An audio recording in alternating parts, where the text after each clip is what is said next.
in Dr. Miyagi's talk about residual neuropathic pain. I mean, these are theoretically at least myelopathy patients, not myeloradiculopathy patients.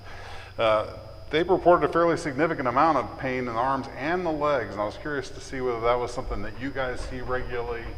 You know, do you think of it as sort of spinal cord related pain? Do you think of it as funicular pain, or maybe foraminal, or related to root tension? Is that a major issue I should be telling my patients more about ahead of time?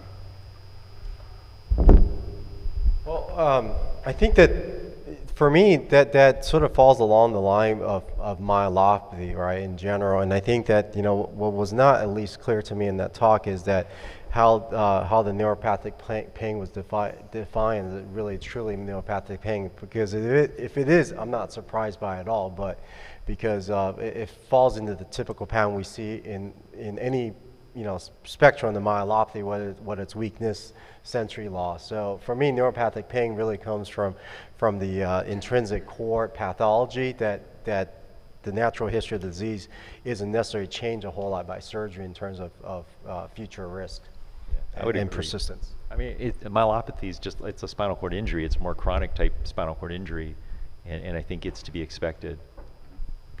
I guess I've seen it, you know, as forearm pain. I've seen it in a couple of different forms. I just haven't seen a lot of lower extremity pain in those patients. And they were reporting about 40% lower extremity pain. That just wasn't something that maybe I haven't asked them the right questions.